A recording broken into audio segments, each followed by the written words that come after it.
नमस्कार, आप देख रहे हैं गुड न्यूज टुडे। शाम के 7 बज चुके हैं। 7 सवाल लेकर हम हाजिर हैं। मैं हूं अनंत भट्ट। खालिस्तान समर्थक अमृतपाल, जिसकी तलाश में पंजाब पुलिस बीते 10 दिनों से भटक रही है, जिसकी तलाश के लिए पूरे देश में ढिंढोरा पीट दिया गया, जिसे लेकर कई थियोरी हवा में तैरने लगी, जिसे कभी हरियाणा में देखने का दावा किया गया, तो कभी दिल्ली, तो कभी उसके देश से बाहर भागने के भी कयास लगे। लेकिन तस्वीर तो कुछ और ही है जनाब। आज कार्यक्रम में 7 सवालों के जरिए अमृतपाल की पूरी कुंडली हम खंगालने वाले हैं। नजर डाल लेते हैं हमारे आज के पहले सवाल पर, और हमारा सवाल है, होशियारपुर में अमृतपाल को लेकर क्यों बढ़ी सरगर्मी। आपको बता दें कि अमृतपाल को लेकर ताजा थियरी यह है कि वो पंजाब के होशियारपुर में ही कहीं छुपा है। ये नई कहानी कल रात से शुरू हुई, पुलिस के सर्च ऑपरेशन के बाद शुरू हुई, लिहाजा पुलिस ने होशियारपुर में घेराबंदी कर दी है।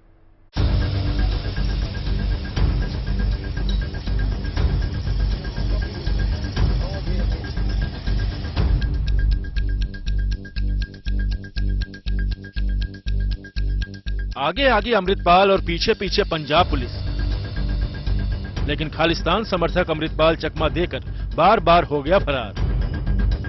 भगोड़े अमृतपाल की तलाश में पुलिस पसीना बहाने में लगी रही, लेकिन उसकी तलाश जैसे खत्म होने का नाम ही नहीं ले रही। अलग अलग वेश में अमृतपाल कई जगह सीसीटीवी कैमरे में कैद हुआ। पंजाब से लेकर हरियाणा, दिल्ली से लेकर यूपी तक में उसे देखा गया, लेकिन उसे गिरफ्त में ले पाना संभव नहीं हुआ। पंजाब से भागे अमृतपाल के एक बार फिर पंजाब में ही देखे जाने की बात सामने आई। मंगलवार रात होशियारपुर जिले के मरनाइया गांव में एक इनोवा गाड़ी का पीछा करती हुई पुलिस भी वहां पहुंच गई। 8 साढ़े 8 बजे के एक अलर्ट आया था कि अमृतपाल सिंह और पपल प्रीत सिंह इस गांव में छिपे हो सकते हैं। दरअसल फगवाड़ा से पुलिस एक इनोवा गाड़ी का पीछा कर रही थी। उस गाड़ी के पीछे कार सेवा लिखा हुआ था। पुलिस ने जब चालक को रोकने की कोशिश की तो वो नहीं रुका और वहां से गाड़ी तेज भगाकर चलाया और यहां मरनाइया गांव में पहुंच गया। मरनाइया गांव का एक गुरुद्वारा साहब है, वहां पर उस गाड़ी को पार करके दोनों लोग फरार हो गए। स्थानीय लोग बता रहे हैं कि ये 2 लोग थे, लेकिन उनका हुलिया क्या था ये किसी को मालूम नहीं है। रात 8 बजे के करीब मरनाइया गांव में अचानक से तेज हलचल शुरू हो गई। अमृतपाल की तलाश करती पुलिस भी यहां पहुंच गई और फिर सर्च ऑपरेशन शुरू कर दिया गया। खेत खलिहान से लेकर घर घर की तलाशी ली गई। मरनाइया गांव के इस पॉइंट तक अमृतपाल कहा जा रहा है कि पहुंच गया था, और यहां पर आप देख सकते हैं एक संदिग्ध इनोवा कार जिसका पीछा पंजाब पुलिस की इंटेलिजेंस टीमें कर रही थी, यहां पर आकर रुकती है। टायर के निशान आप देख सकते हैं। ये मिट्टी के ढेर पर इनोवा गाड़ी आती है, यहां पर रुकती है, और ये कहा जा रहा है कि यहां पर इस गुरुद्वारे से 2 सस्पेक्ट संदिग्ध व्यक्ति उस इनोवा कार में जो सवार थे, इनोवा गाड़ी को स्टार्ट कर इस दीवार को कूदकर यहां से फरार हो गए। और तकरीबन आधे मिनट या 1 मिनट के बाद ही पुलिस की टीमें भी यहां पर पहुंच गई थी। मरनाइया गांव के सरपंच से लेकर और कई लोगों ने इनोवा गाड़ी देखी। 2 लोगों को भागते देखा, लेकिन भागने वाले कौन लोग थे ये कोई नहीं बता पाया। एक इनोवा गड्डी आई सी, ਉਹਦਾ ਪਿੱਛਾ ਕਰਦੀ ਇੱਕ ਗੱਡੀ ਆਈ ਸੀ ਪਿੱਛੇ ਪੁਲਿਸ ਦੀ। ਉਸ ਤੋਂ ਬਾਅਦ ਇਹ ਭੱਜ ਗਿਆ ਜੀ। कौन था उसमें, कुछ आइडिया लगा कौन लोग थे उस गाड़ी में, क्या था, और पुलिस की कितनी टीमें थी? ਇਹ ਕਿਸੇ ਨੇ ਦੇਖੇ ਤਾਂ ਹੈ ਨਹੀਂ ਜੀ ਪੂਰੇ ਕਲੀਅਰ ਕੌਣ ਸੀਗੇ ਕੌਣ ਨਹੀਂ। 2 ਬੰਦੇ ਸੀਗੇ ਜੋ ਉੱਥੇ ਦੱਸਦੇ ਆ, ਉਹ ਦੋਨੇ ਭੱਜ ਗਏ ਆ, ਪਿੱਛੇ ਪੁਲਿਸ ਆ। ਕਿਸੇ ਨੇ ਨਹੀਂ ਸਰ ਦੇਖਿਆ, ਉਹ ਆਪ ਉੱਥੇ ਬੈਠੇ ਆ ਬਾਬੇ, ਉਹਨੇ ਆਪ ਨਹੀਂ ਦੇਖਿਆ ਬਈ ਕੌਣ ਸੀਗਾ ਕੌਣ ਨਹੀਂ। ਇਹ ਤਾਂ ਚਲੋ ਹੁਣ ਜਿਹੜਾ ਮਰਜ਼ੀ ਕੋ ਕਹੀ ਜਾਵੇ, ਦੇਖਿਆ ਕਿਸੇ ਨੇ ਵੀ। ਜਿਹੜੀ ਰਿਪੋਰਟ ਲੱਗੀ ਉਹਦੀ ਉਹਨਾਂ ਨੂੰ ਵੀ ਕਨਫਰਮ ਨਹੀਂ ਪਤਾ ਕੌਣ ਸੀ ਗੱਡੀ 'ਚ ਕੌਣ ਨਹੀਂ। 2 ਪਿੱਛੇ ਫॉर्च्यूनर ਸੀ, ਉਹ ਫॉर्च्यूनर ਗੱਡੀ ਸੀ, ਨੋਵਾ ਗੱਡੀ। ਕਿੰਨੀ ਦੇਰ ਬਾਅਦ ਆ ਗਈ ਸੀ ਫॉर्च्यूनर ਗੱਡੀ? ਉਹਦਾ ਪਿੱਛੇ ਨਾਲ ਅੱਧੇ ਮਿੰਟ ਜੀ ਕਹਿੰਦੇ ਬਾਬੇ ਦੱਸਦੇ ਵੀ ਪਿੱਛੇ ਗੱਡੀ ਆ ਗਈ। पंजाब पुलिस और अर्धसैनिक बल के जवान मंगलवार रात सर्च ऑपरेशन में जुटे रहे, लेकिन भागने वालों का कुछ पता नहीं चल पाया। बुधवार सुबह भी पुलिस और अर्धसैनिक बलों के जवान गांव में डटे नजर आए। पंजाब इंटेलिजेंस की एक गाड़ी एक इनोवा गाड़ी का पीछा करते हुए पहुंची थी, और ये कहा जा रहा है उस गाड़ी के अंदर अमृतपाल और उसका सहयोगी पपलप्रीत थे। हालांकि इसकी पुष्टि किसी ने नहीं की है, लेकिन तस्वीरें आप देख सकते हैं। अभी भी यहां पर पंजाब पुलिस के साथ साथ पैरामिलिट्री फोर्सेज के जवान तैनात हैं और इस पूरे गांव में रात भर घर घर की तलाशी ली गई है। गांव के तमाम नाकों पर, चौराहों पर, सड़कों पर, रास्तों पर पुलिस बल तैनात है। खेतों से लेकर पूरे गांव की तलाशी ली गई है, लेकिन अभी भी पुलिस के हाथ खाली हैं। अमृतपाल 18 मार्च से फरार है। इस दौरान वो भेष बदल कर जगह जगह भागता फिर रहा है। वो हरियाणा के कुरुक्षेत्र से लेकर लखीमपुर खीरी और दिल्ली तक में नजर आया। भगोड़ा अमृतपाल अपने साथी पपलप्रीत के साथ दिल्ली भी आया था। अब इस बात की ऑफिशियल पुष्टि हो चुकी है, क्योंकि सीसीटीवी कैमरे में अमृतपाल और पपलप्रीत को देखा गया था। वो सीसीटीवी कैमरा ये है, आप देखिए, ये रमेश पार्क, जो मेन मार्केट है पूर्वी दिल्ली का रमेश पार्क का, इस सीसीटीवी कैमरे में पपलप्रीत और अमृतपाल नजर आए थे। जो सीसीटीवी सामने आया 13 सेकंड का, उसमें दिख रहा है कि आगे अमृतपाल चल रहा है और उसके पीछे पपलप्रीत चल रहा है। ये 13 सेकंड का फुटेज है। इस रोड से आपको हम दिखाते हैं, ये सामने की रोड जो आप देख रहे हैं, इस रोड से दोनों आते हैं और आगे की तरफ निकल जाते हैं। दिल्ली पुलिस इस पूरे सीक्वेंस को कैप्चर कर रही है और ये पता लगाने की कोशिश कर रही है कि वो किन किन जगहों पर रुका था।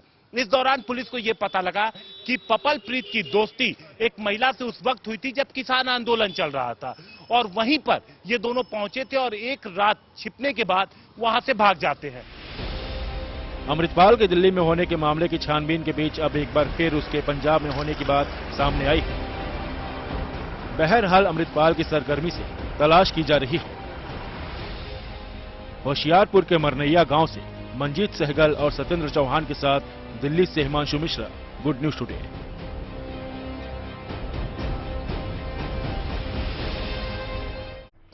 तो अमृतपाल के मामले में नया ट्विस्ट आ गया है और यह नया मोड़ केवल उसकी पंजाब में मौजूदगी को लेकर नहीं आया है। इस कहानी का एक किस्सा यह भी है कि वो जालंधर में किसी मीडिया को इंटरव्यू देने वाला था, लेकिन वो ये इंटरव्यू नहीं दे पाया। हमारा दूसरा सवाल अब आपके सामने है और हमारा सवाल है, क्या है अमृतपाल का सरेंडर प्लान? आपको बता दें कि सूत्र बता रहे हैं कि इंटरव्यू के बाद वो सरेंडर करने की फिराक में था। इस बारे में विस्तार से जानकारी दे रहे हैं हमारे संवाददाता। अमृतपाल सिंह और उसका साथी कुछ दिन पहले ही दिल्ली की एक मार्केट में नजर आए थे और उसके बाद सामने आ गया अमृतपाल सिंह का सरेंडर प्लान। अमृतपाल सिंह दरअसल एक विदेशी चैनल को इंटरव्यू देना चाहता है और उसके बाद उसका प्लान पुलिस के सामने सरेंडर करने का है। सूत्र यहां तक बताते हैं कि अमृतपाल सिंह के सरेंडर के पीछे एक धार्मिक नेता का हाथ है, जो अमृतपाल और पुलिस के बीच में एक मध्यस्थ के रूप में काम कर रहा है। अमृतपाल ने इस मध्यस्थ के माध्यम से पुलिस के सामने कुछ शर्तें रखी है। एक शर्त यह है कि गिरफ्तारी के बाद उसको सिर्फ पंजाब की ही जेल में रखा जाए और जेल में उसके साथ किसी तरह का कोई टॉर्चर ना हो। अमृतपाल सिंह के इस सरेंडर प्लान के बाद अब पुलिस चौकस हो गई है। अमृतसर की कई जगहों पर नाकेबंदी कर दी गई है और यहां तक कि स्वर्ण मंदिर परिसर के बाहर भी कड़ी सुरक्षा तैनात कर दी गई है। सूत्र बताते हैं कि अमृतपाल सिंह धार्मिक माइलेज लेना चाहता है और एक तरफ से विक्टिम कार्ड खेल रहा है। हो सकता है कि अमृतपाल सिंह सबसे पहले स्वर्ण मंदिर परिसर जाए और उसके बाद अपनी शर्तों के साथ आत्मसमर्पण करे। 18 मार्च को पुलिस ने अमृतपाल के खिलाफ ऑपरेशन शुरू किया, लेकिन तब से अब तक वो पुलिस को चकमा दे रहा है। पुलिस उसके कदमों के निशानों का पीछा करते हुए जब जब उसके करीब पहुंची, वो पहले ही ठिकाने से फरार हो गया। उसे पकड़ने के लिए कई राज्यों की पुलिस तक को अलर्ट कर दिया गया, लेकिन वो हाथ नहीं आया। हमारा तीसरा सवाल इसी से जुड़ा है और हमारा सवाल है, अमृतपाल को गिरफ्तार करने में पुलिस अब तक क्यों है नाकाम? इस बारे में विस्तार से जानकारी दे रहे हैं हमारे संवाददाता। अमृतपाल को पकड़ने में पंजाब पुलिस शुरुआती दौर से ही नाकाम रही।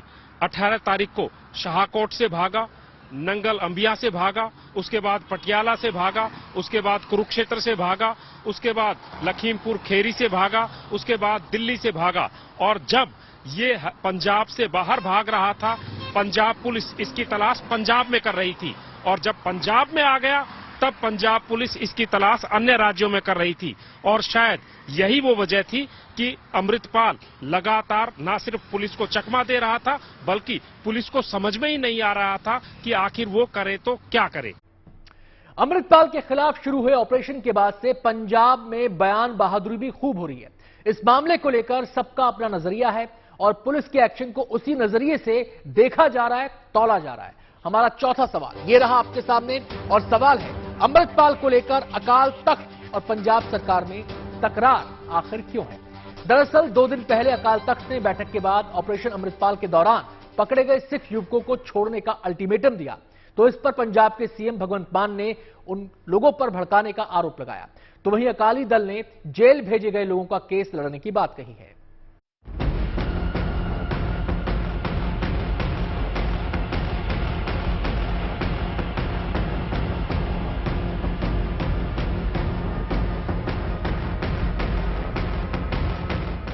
अमृतपाल को लेकर पंजाब में सरगर्मी बढ़ी हुई है। उसके साथियों के खिलाफ भी पुलिस ने कार्रवाई की।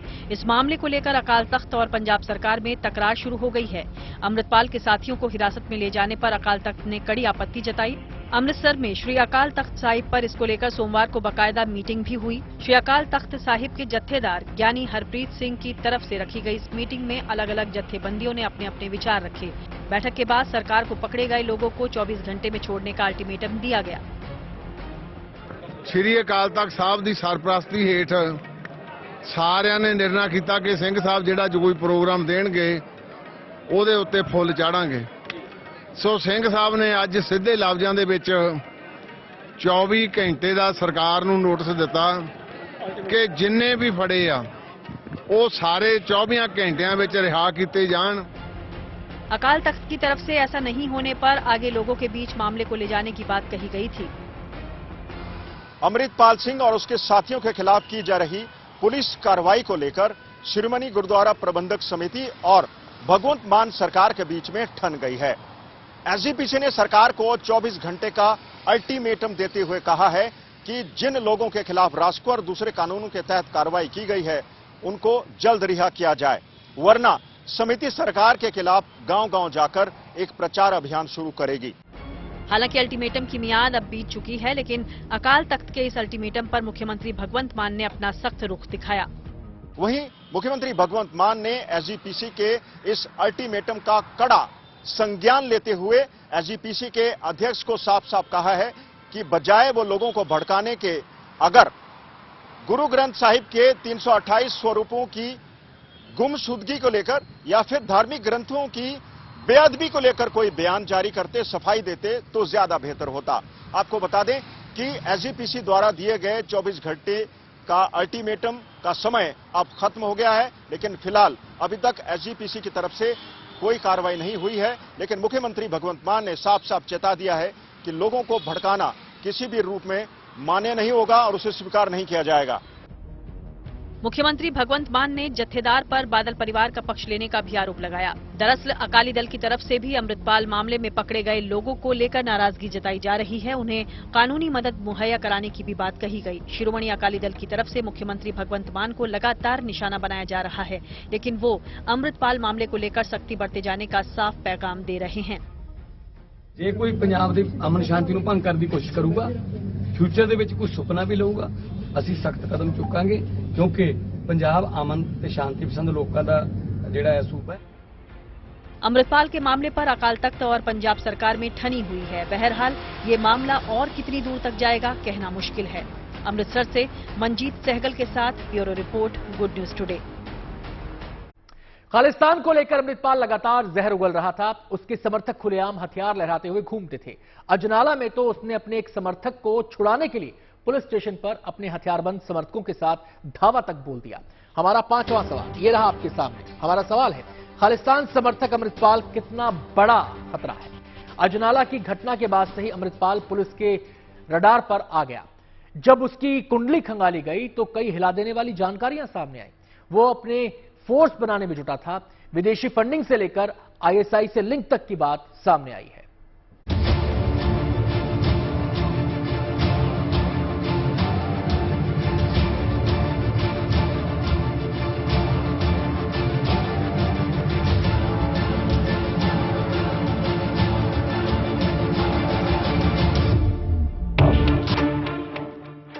कभी कार में तो कभी बाइक पर तो कहीं जुगाड़ पर, कभी पंजाब और हरियाणा में तो कभी दिल्ली की सड़कों पर अमृतपाल और पंजाब पुलिस के बीच लुका छुपी का खेल चल रहा है। पिछले 12 दिनों से पुलिस अमृतपाल की तलाश में पंजाब का कोना कोना छान रही है, लेकिन अभी तक अमृतपाल पुलिस के शिकंजे से दूर है।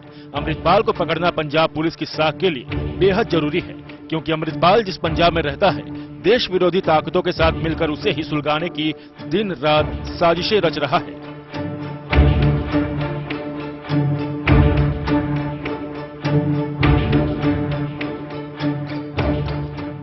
अमृतपाल पंजाब को अशांत करने के लिए खौफनाक साजिश को अंजाम देने में जुटा था, जिसका एक नमूना अजनाला कांड है।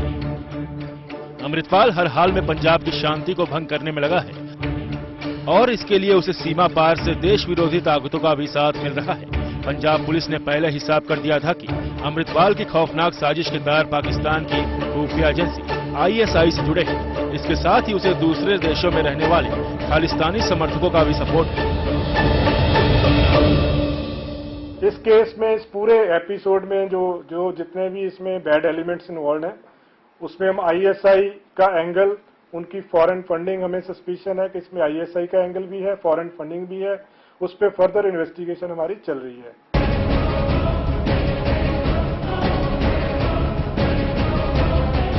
अजनाला कांड के बाद पुलिस और जांच एजेंसियों के रडार पर आए अमृतपाल की अब एक एक साजिश बेनकाब होती जा रही है।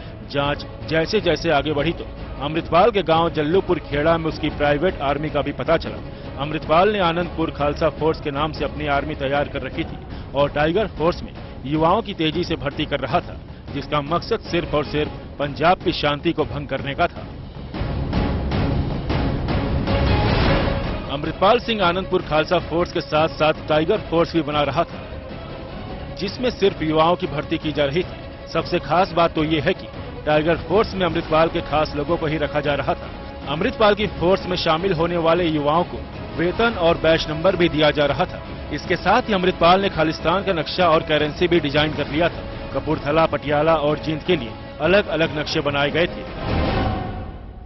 वो चाहता था कि पंजाब के अंदर अशांति पैदा हो, उसको लेकर बाकायदा खालिस्तानी करेंसी तैयार की गई थी। उसके साथ साथ और भी दूसरा ताना बाना बुना जा रहा था, जिससे पंजाब के अंदर अशांति पैदा हो सके। पंजाब पुलिस लगातार जांच कर रही है, लेकिन अभी भी अमृतपाल पंजाब पुलिस की गिरफ्त से बाहर है। अमृतपाल हर हाल में युवाओं को बरगलाकर पंजाब में अशांति फैलाने की फिराक में था, जिसके लिए उसे बाकायदा विदेशों से फंडिंग होती थी और इन सब में अमृतपाल का साथ उसकी पत्नी किरणदीप कौर दे रही थी। पंजाब को सुलगाने के लिए अमृतपाल कई देशों में देश विरोधी ताकतों के संपर्क में था और अमृतपाल को सबसे ज्यादा मदद पाकिस्तान की खुफिया एजेंसी ISI से मिलती थी। ISI ही उसे फंडिंग भी कर रहा था। इसके अलावा आनंदपुर खालसा फोर्स के लिए ISI अमृतपाल को हथियार भी मुहैया कराता था।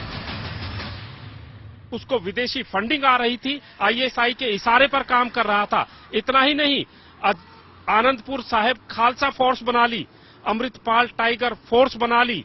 अजनाला के थाने में पुलिस कर्मियों को बंधक बनाया, लेकिन पुलिस खामोश रही। और अब जब अमृतपाल फरार है, तरह तरह की जांच हो रही है, बड़े बड़े खुलासे हो रहे हैं, लेकिन पुलिस के हाथ अभी भी ऐसा लग रहा है कि अमृतपाल के अलावा सब कुछ है। कुल मिलाकर अमृतपाल पंजाब के लिए अब बड़ा खतरा बन चुका है और उसकी गिरफ्तारी किसी भी हाल में पंजाब के लिए बेहद जरूरी है। लेकिन सच्चाई तो ये है कि तमाम कोशिशों और दावों के बीच अमृतपाल अभी तक फरार है। अमृतसर से ललित शर्मा के साथ जालंधर से Satyendra Chauhan, bureau report, good news today. एक तरफ पंजाब पुलिस अमृतपाल को पकड़ने के मिशन में जुटी है, तो दूसरी तरफ अमृतपाल के घर वालों और उसके समर्थकों को लगता है कि पुलिस ने उसे पकड़ रखा है और वो पुलिस की अवैध कस्टडी में है। इसी से जुड़ा मामला कोर्ट में भी चल रहा है।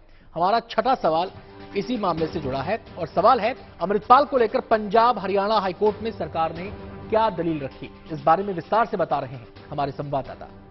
अमृतपाल सिंह की फरारी के बाद एक तरफ जहां पंजाब पुलिस की कार्यशैली पर सवाल खड़े हुए हैं, वहीं अब सरकार को इस मामले को लेकर पंजाब और हरियाणा हाईकोर्ट में भी सफाई देनी पड़ी है।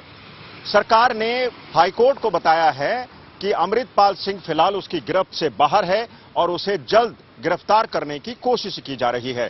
सरकार को यह सफाई एक ऐसे समय में देनी पड़ रही है जब अमृतपाल सिंह के वकील, अमृतपाल सिंह के करीबी रिश्तेदार और उसके साथियों ने सरकार और पुलिस पर आरोप लगाया है कि अमृतपाल सिंह को गिरफ्तार कर लिया गया है, लेकिन पुलिस जानबूझकर इसके बारे में जानकारी नहीं दे रही है। वहीं अमृतपाल सिंह के वकील ने कोर्ट से 24 घंटे के भीतर जो हल्फनामा दायर करना था उसके लिए और ज्यादा मोहलत मांगी है और अब इस मामले की सुनवाई 11 अप्रैल को होगी।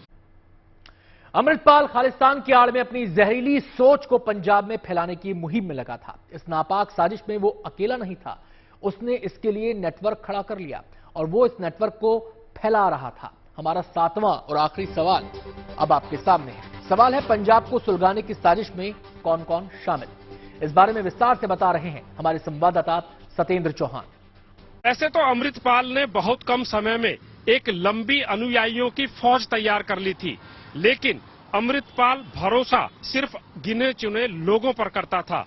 पत्नी किरणदीप कौर जो पर्दे के पीछे सारा खेल संभालती थी, चाचा हरजीत सिंह जो साये की तरह अमृतपाल के साथ रहता था, इसके अलावा दोस्त मंत्री बाजे के जो कि सारी पब्लिक को इकट्ठा करने का काम करना, पैसे कहां से आने हैं, फाइनेंस मैनेजमेंट को देखना, ये सब उसकी टोली में मिले हुए थे। इसके अलावा उसके गनर ऐसे व्यक्ति थे जो 24 घंटे उसके साथ रहते थे, लेकिन ये सब मिलकर एक इतनी बड़ी साजिश को अंजाम दे रहे थे जिसमें सिर्फ अमृतपाल और उससे अति खास जो लोग हैं उसके साथ जुड़े हुए थे। कार्यक्रम में आज इतना ही।